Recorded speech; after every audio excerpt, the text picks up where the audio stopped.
के CM MK Stalin के बेटे उदयनिधि स्टालिन ने सनातन धर्म पर विवादित बयान दिया। उन्होंने इसे डेंगू और मलेरिया जैसी बीमारी बताया। कहा कि ये कुछ चीजें ऐसी हैं जिनका केवल विरोध नहीं किया जा सकता, बल्कि उन्हें खत्म करना जरूरी होता है। सनातन धर्म भी ऐसा ही है, इसे खत्म करना हमारा पहला काम होना चाहिए। वंदे मातरम। तमिलनाडु के मुख्यमंत्री का एक आदमी है जो कह रहा है कि लौंडा, मतलब बहुत सारे लोग बोले, मीडिया भी बोल रहा है कि वो लौंडा जो है वो उसका लौंडा है। मैं इसकी गारंटी नहीं लेता हूं, ये वो खुद बताएंगे मुख्यमंत्री है कि नहीं। तो वो उस हरामखोर ने एक बात बोली कि सनातन जो है वो डेंगू मलेरिया जैसा है और सनातन जो है उसको मिटा देंगे, बर्बाद कर देंगे, सनातन को मिटाना पड़ा है। पागल हो गए बे। उम्मैद खलीफा पता है, अरब से उसने मोहम्मद बिन कासिम को भेजा था 8वीं शताब्दी में।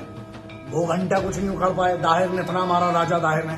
उसके बाद बप्पा रावल से लेकर पूरी मेवाड़ सल्तनत ने मारा। यहां से उससे कोने पेला, वहां से नीचे से किन्ने छत्रपति शिवाजी महाराज के मावड़े मराठों ने पेला।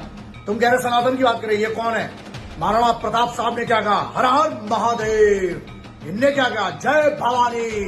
अच्छा, उस सनातन को जिसको पूरी मुगल की सल्तनत नहीं है, अब तुम टूटी लूना लेके लंगड़ मार, तुम सनातन को मजाक अच्छा है। तुम्हें गाली मालूम क्यों नहीं बक रहे? क्योंकि आज से इस देश में गाली तुम खुद होगे, तुम हो गाली। मतलब जैसे पहले हम किसी को बताए ना बोलते थे, अब बोलेंगे नहीं भाई वो लौंडा है ना स्टालिन का, वो है गाली। समझ में आ गया बे? तुम जैसे उस साले जो पूरे खानदान को चप्पलें पड़वाओगे तुम लोग। और मैं तुम पे कोई इनाम नहीं रखना चाहता हूँ, कई लोग इनाम भी रखेंगे, मैं नहीं रखना चाहता। मालूम क्या? अबे तुम्हारी 5 पैसे की औकात नहीं तुम पे इनाम क्यों घोषित करना? तो तुम्हारे लिए इतना है, तुम सनातन को मिटाओगे। हाँ, दे रहे हैं चैलेंज, बाल उखाड़ के दिखा दो बे इस भारत के सनातन का।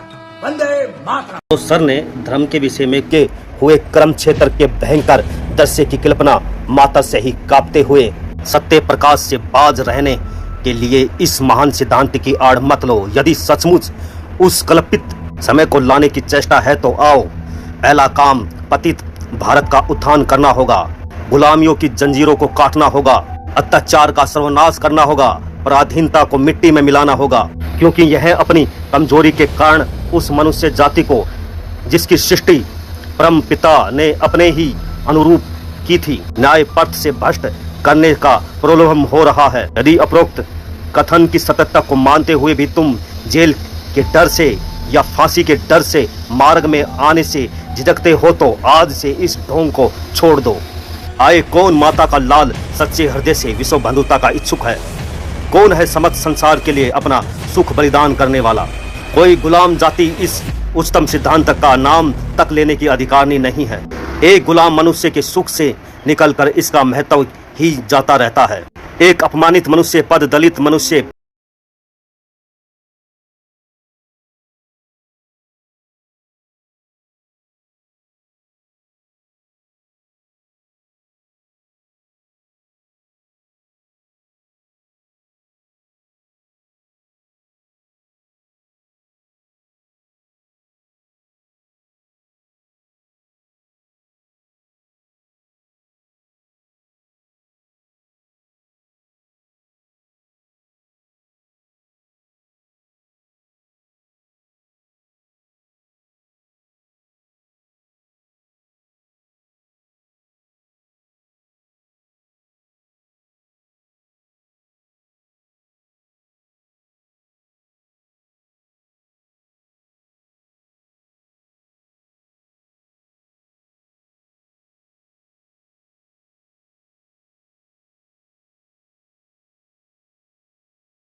खुद ने पहले भगवान के अस्तित्व से इनकार किया था। उनकी ईश्वर में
इसे यहीं समाप्त करते हुए इतना ही कहेंगे कि हमेशा से स्वार्थियों ने, पूंजीपतियों ने आए और बाहर आकर पंचायती राज की बात करें, तो इसका मतलब क्या है? धर्म तो यह कहता है कि इस्लाम पर विश्वास न करने वाले को फिर तलवार के घाट उतार देना चाहिए, और यदि इधर एकता की दुहाई दी जाए तो परिणाम क्या होगा? हम जानते हैं कि अभी कई और बड़े ऊंचे भाव की आयतें और मंत्र पढ़कर खींचतान करने की कोशिश की जा सकती है, लेकिन सवाल यह है कि इस सारे झगड़े से छुटकारा ही क्यों ना पाया जाए? धर्म का पहाड़ तो हमें हमारे सामने नजर आता है।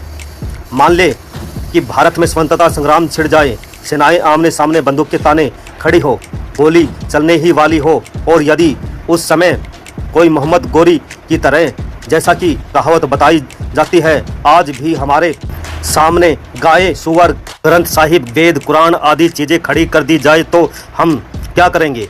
यदि पक्के धार्मिक होंगे तो अपना बोरिया बिस्तर लपेटकर घर बैठ जाएंगे। धर्म के होते हुए हिंदू, सिख गाय पर और मुसलमान सुअर पर गोली नहीं चला सकते। धर्म के बड़े पक्के इंसान तो उस समय सोमनाथ के कई हजार पंडों की तरह ठाकुरों के आगे लौटते रहेंगे, और दूसरे लोग धर्महीन और अधर्मिक काम कर जाएंगे, तो हम किस निष्कर्ष पर पहुँचे? धर्म के विरुद्ध सोचना ही पड़ता है, लेकिन यदि धर्म के पक्ष वालों के तरफ भी सोचे जाए तो वे यह कहते हैं कि दुनिया में अंधेर हो जाएगा, पाप बढ़ जाएगा। इसी बात को ले ले।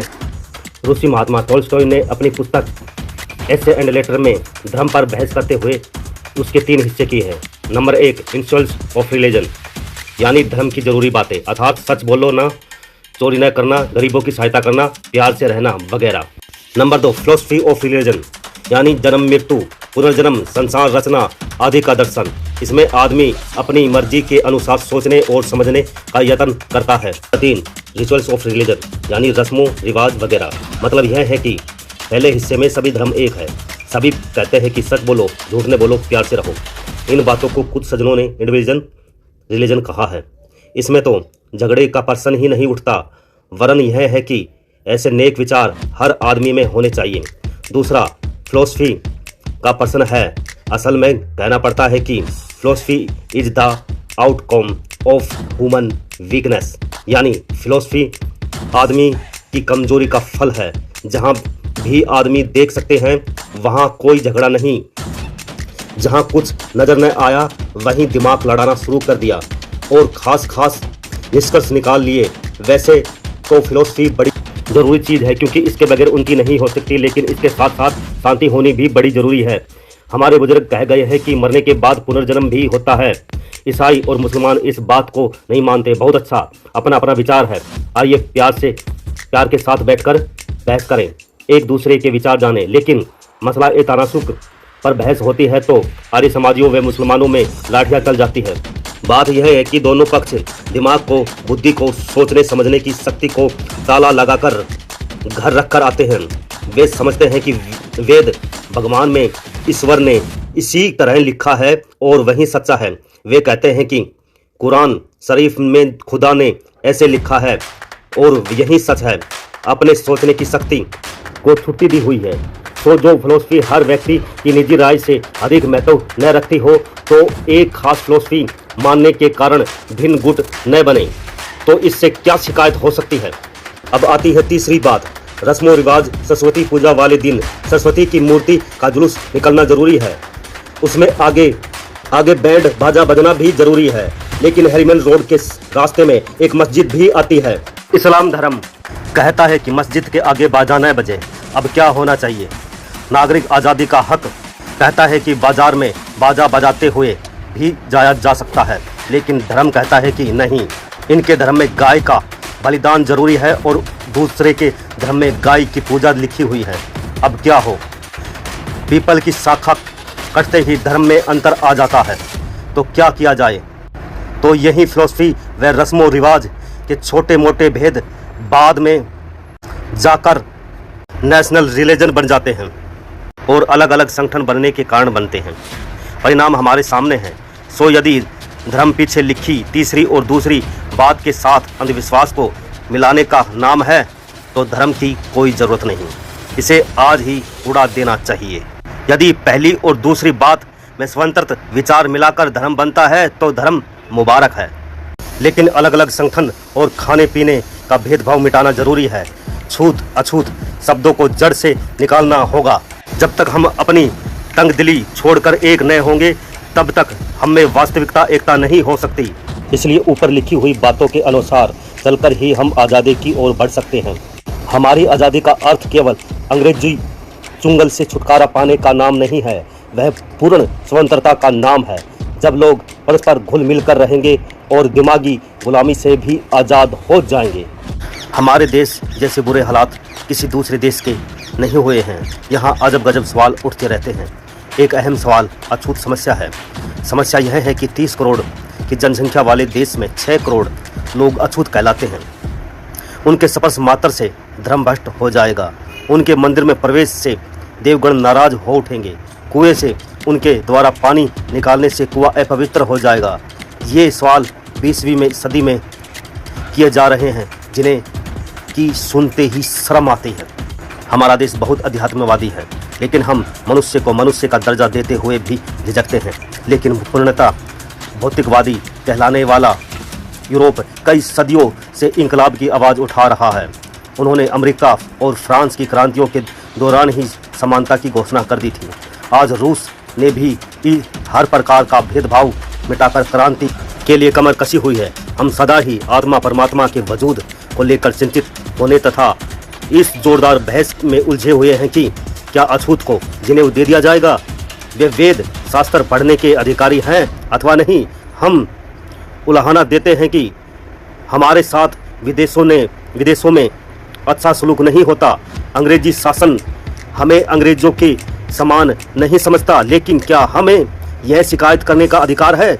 सिंध के एक मुस्लिम सज्जन श्री नूर अहमद ने, जो बम्बई काउंसिल के सदस्य हैं, इस विषय पर 1926 में खूब कहा है। वे कहते हैं कि जब तुम एक इंसान को पीने के लिए पानी देने से भी इनकार करते हो, जब तुम उन्हें स्कूल में पढ़ने नहीं देते, तो तुम्हें क्या अधिकार है कि अपने लिए अधिक अधिकारों की मांग करो?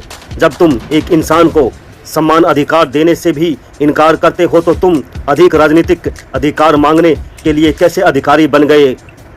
बात बिल्कुल खरी है, लेकिन यह क्योंकि एक मुस्लिम ने कही है, इसलिए हिंदू कहेंगे कि देखो, वह उन अछूतों को मुसलमान बनाकर अपने में शामिल करना चाहता है। जब तुम उन्हें इस तरह पशुओं से भी गया बिता समझोगे, तो वह जरूर ही दूसरे धर्मों में शामिल हो जाएंगे, जिनमें उन्हें अधिक अधिकार मिलेंगे, जहां उनमें इंसानों जैसा व्यवहार किया जाएगा। फिर यह कहना कि देखो जी, इस ईसाई और मुसलमान हिंदू कौम को नुकसान पहुंचा रहे हैं, व्यर्थ होगा। कितना स्पष्ट कथन है, लेकिन यह सुनकर सभी तिलमिला उठते हैं। ठीक इसी तरह की चिंता हिंदुओं को भी हुई। सनातनी पंडित भी कुछ न कुछ इस मामले में सोचने लगे। बीच बीच में बड़े युगांतरकारी कहने जाने वाले भी शामिल हुए। पटना में हिंदू महासभा का सम्मेलन लाला लाजपत राय, जो कि अछूतों के बहुत पुराने समर्थक चले आ रहे हैं, की अध्यक्षता में हुआ, तो जोरदार बहस छिड़ी, अच्छी नोकझोंक हुई। समस्या यह थी कि अछूतों को यज्ञोपवीत धारण करने का हक है अथवा नहीं, तथा क्या उन्हें वेद शास्त्रों का अध्ययन करने का अधिकार है। बड़े बड़े समाज सुधारक तमतमा गए, लेकिन लालाजी ने सबको सहमत कर दिया तथा ये दो बातें स्वीकृत कर हिंदू धर्म की लाज रख ली। वरना जरा सोचो कितनी शर्म की बात होती। कुत्ता हमारी गोद में बैठ सकता है, हमारी रसोई में निसंग फिरता है, लेकिन एक इंसान का हमसे स्पर्श हो जाए तो बस धर्म भ्रष्ट हो जाता है। इस समय मालवीय जी जैसे बड़े समाज सुधारक अछूतों के बड़े प्रेमी और न जाने क्या क्या, पहले तो मेहतर के हाथों गले में हाथ डलवा लेते हैं, लेकिन कपड़ों सहित स्नान किए बिना स्वयं को अशुद्ध समझते हैं। क्या खूब ये चाल है।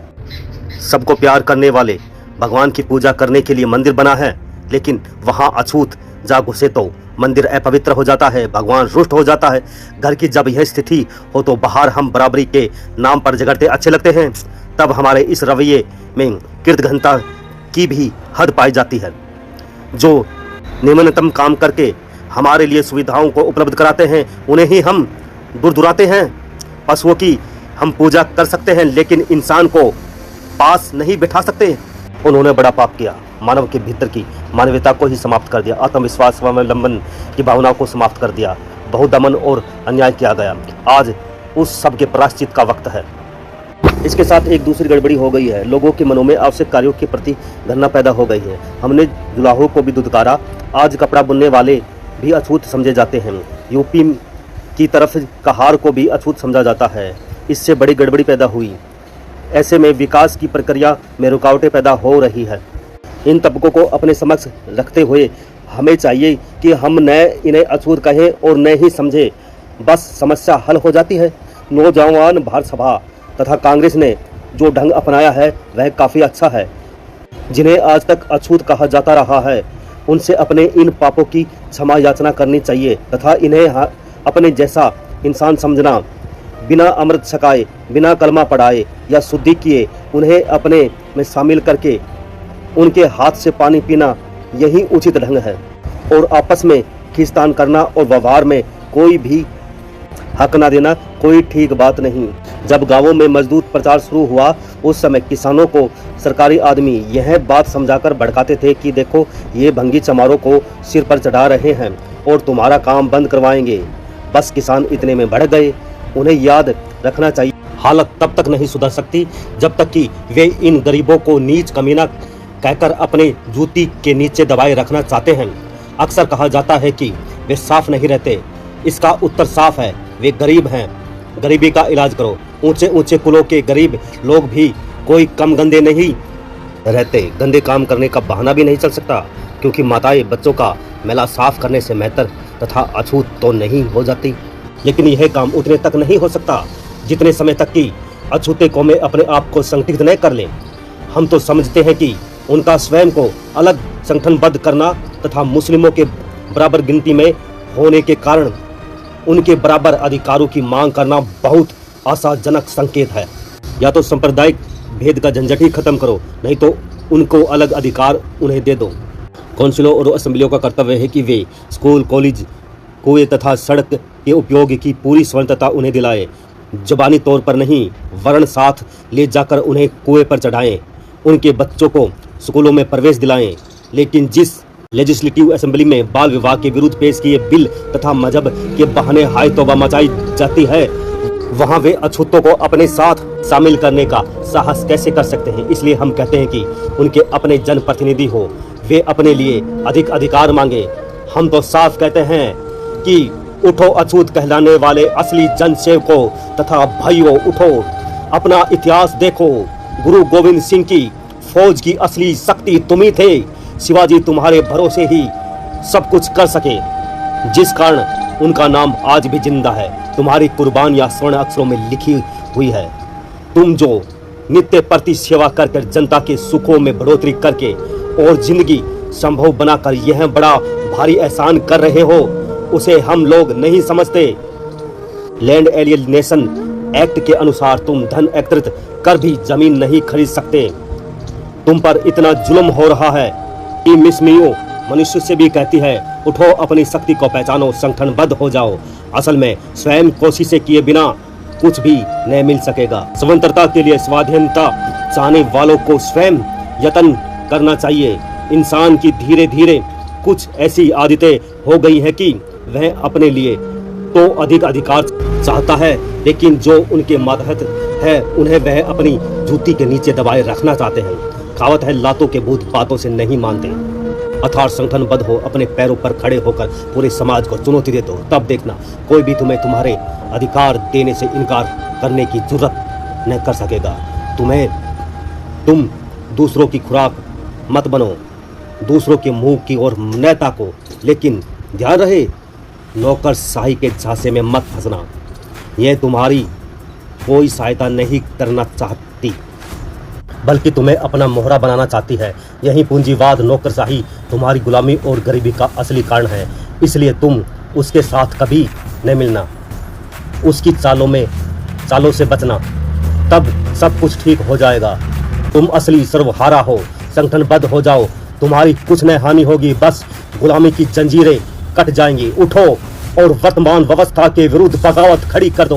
धीरे धीरे होने वाले सुधारों से कुछ नहीं बन सकेगा। सामाजिक आंदोलन से क्रांति पैदा कर दो तथा राजनीतिक और आर्थिक क्रांति के लिए कमर कस लो। तुम ही तो देश का मुख्य आधार हो, वास्तविक शक्ति हो, सोए हुए शेरों।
जाने वाला बर्ताव समाज के प्रति उसके हृदय को कठोर बना देगा। मान लीजिए वह कोई पाप करता है तो उसकी सजा कौन भुगतेगा? ईश्वर, वह स्वयं या समाज के ज्ञानवान लोग?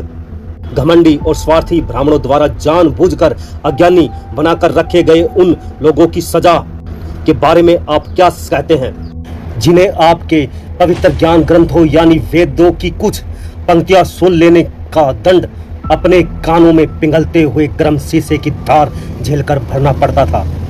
अगर उनका कोई अपराध था भी तो उसके लिए जिम्मेदार कौन था और उसका नतीजा किसको भुगतना चाहिए था? मेरे प्यारे दोस्तों, यह सिद्धांत विशेषाधिकार प्राप्त लोगों के मनगढ़ंत सिद्धांत है। वे इन सिद्धांतों के जरिए जबरदस्ती हथियाई हुई अपनी शक्ति, संपन्नता और श्रेष्ठता को उचित ठहराते हैं। याद आया, शायद एपटन शेकलियन ने कहीं लिखा है कि आदमी को अमरता में विश्वास करने वाला बना दो और उसके पास धन संपत्ति आदि जो कुछ भी है सब लूट लो, वह उफ नहीं करेगा। यहाँ तक कि अपने को लूटने में खुद आपकी मदद करेगा। धार्मिक उपदेशकों और सत्ताधारियों की मिली भगत से ही जेलों और फांसियों कोड़ों और इन सिद्धांतों का निर्माण हुआ है।